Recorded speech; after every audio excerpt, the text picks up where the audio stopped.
जय हिंद प्यारे साथियों, स्वागत है आप सभी का Khajuraho academy Neeraj ji YouTube channel में। साथियों, आज हम बात करने वाले हैं दिल्ली सल्तनत से संबंधित 5 महत्वपूर्ण वंशों की। इसके पहले हम सिंधु घाटी सभ्यता से लेकर मध्यकालीन इतिहास के बारे में पढ़ चुके हैं। आज हम दिल्ली सल्तनत के 5 प्रमुख वंशों के बारे में अध्ययन करने वाले हैं।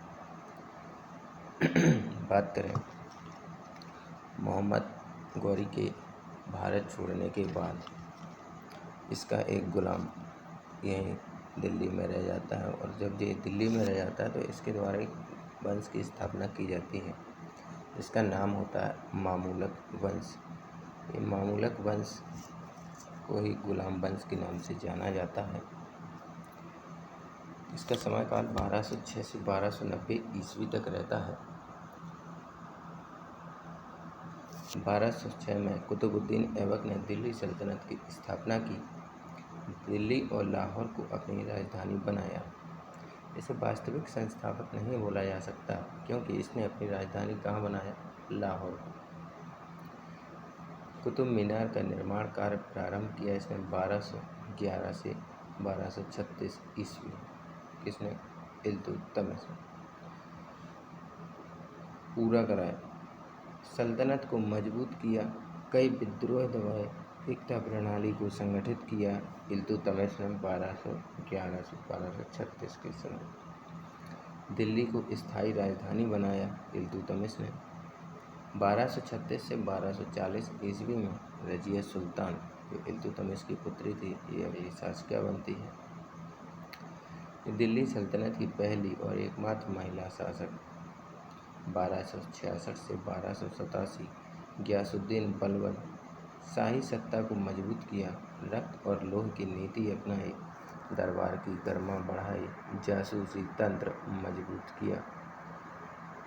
प्रमुख उपलब्धियाँ: दिल्ली सल्तनत की नींव रखी कुतुबुद्दीन ऐबक ने। कुतुब मीनार, कुब्बत उल इस्लाम मस्जिद, इल्तुतमिश का मकबरा, प्रशासनिक ढांचे की स्थापना इस वंश की प्रमुख उपलब्धियाँ हैं। कुतुब मीनार दिल्ली में स्थित है। अगला वंश आता है खिलजी वंश। 1290 से 1320 ईस्वी। 1290 से 1296 तक जलालुद्दीन फिरोज खिलजी शासन करता है। ये सल्तनत को स्थिर करने का काम करता है, सुलह की नीति अपनाता है। 1296 से 1316 ईस्वी तक अलाउद्दीन खिलजी शासन करता है। यह गुजरात, रणथंभौर, चित्तौड़, मालवा, जालौर, देवगिरी पर विजय प्राप्त करता है। मंगोलों को कई बार पराजित करने का काम इसने किया। बाजार नियंत्रण नीति अपनाई, मूल्य नियंत्रण, वेतन प्रणाली लागू करता है। दक्षिण भारत तक विजय अभियान इसने चलाए। 1316 से 1320 कुतुबुद्दीन मुबारक शाह, जो इसी का बेटा हुआ, ये विलासी शासक था, मतलब भोग विलास की वस्तुओं में ज़्यादा लिप्त रहता था। दरबार में षड्यंत्र बढ़ने लगी, क्योंकि जब राजा 24 घंटे शराब और विलासिता के कार्यों में मसरूफ़ रहेगा तो दरबार में षड्यंत्र बढ़ेंगे। 1320 ईस्वी में खिलजी वंश का अंत हुआ खुसरू खान द्वारा। इनकी प्रमुख उपलब्धियाँ: सल्तनत का विस्तार चरम पर था, अलाउद्दीन की आर्थिक सुधार नीति प्रसिद्ध है, और श्रीनगर की स्थापना की गई।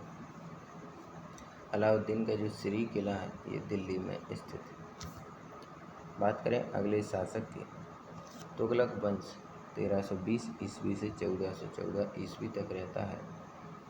1320 ईस्वी से 1325 ईस्वी तक गियासुद्दीन तुगलक, तुगलकाबाद की स्थापना इसने कराई, प्रशासन और सेना को मजबूत किया। 1325 से 1351 तक आता है मोहम्मद बिन तुगलक। ये पढ़ा लिखा मूर्ख कहा गया, क्योंकि इसने 5 प्रयोग किए थे, पाँचों के पाँचों असफल रहे। राजधानी दिल्ली से दौलताबाद स्थानांतरित की। जब इसने दिल्ली से दौलताबाद राजधानी स्थानांतरित की तो वहाँ से ये पुनः वापस आ गया। कारण क्या था पुनः वापस आने का? क्योंकि दिल्ली से जब ये दौलताबाद गया तो वहाँ पानी की कमी हो गई। पानी की कमी के कारण इसे वापस आना पड़ा।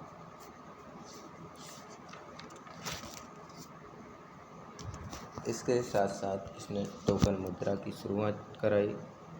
तांबे और कांसे के सिक्के के साथ साथ चमड़े के सिक्के चलवाए।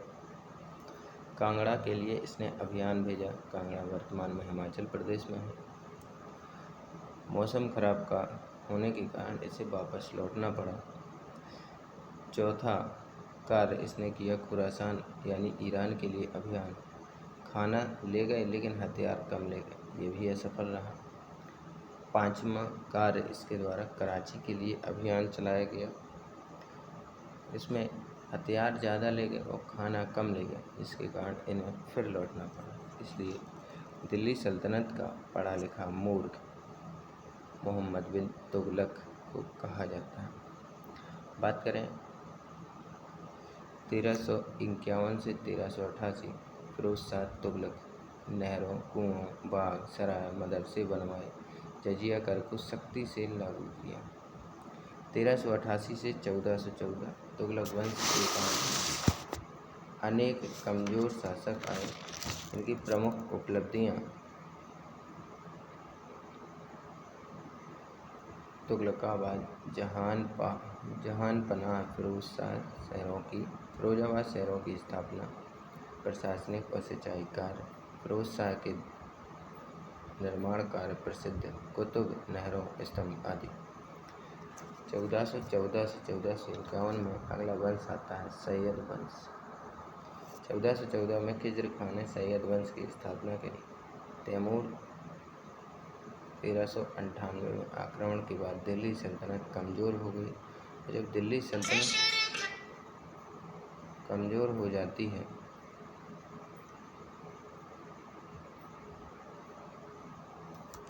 तो सैयद शासकों ने शासन संभाला। ये शासक नाम मात्र के थे,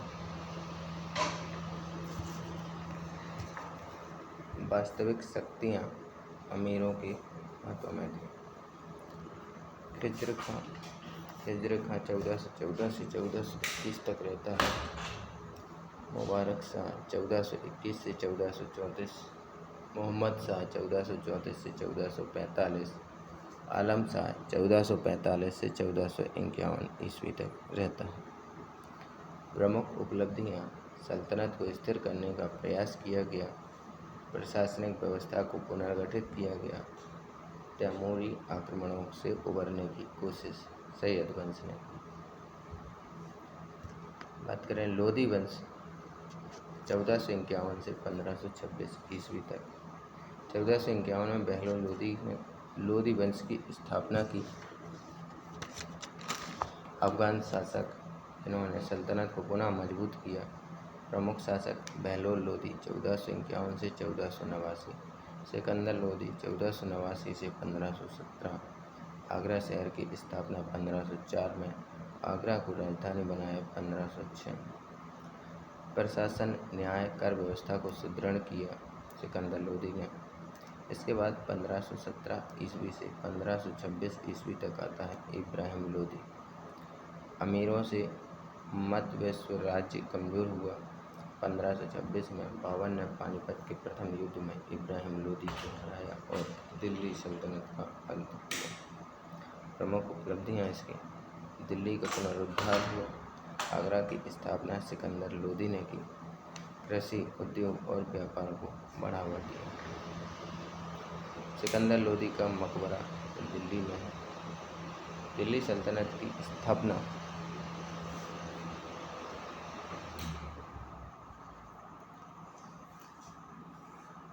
1206 में कुतुबुद्दीन ऐबक ने सबसे शक्तिशाली शासक अलाउद्दीन खिलजी, पहली महिला शासक रजिया सुल्तान, तुगलकाबाद किला गयासुद्दीन तुगलक, राजधानी दिल्ली से दौलताबाद ले जाने वाला मोहम्मद बिन तुगलक,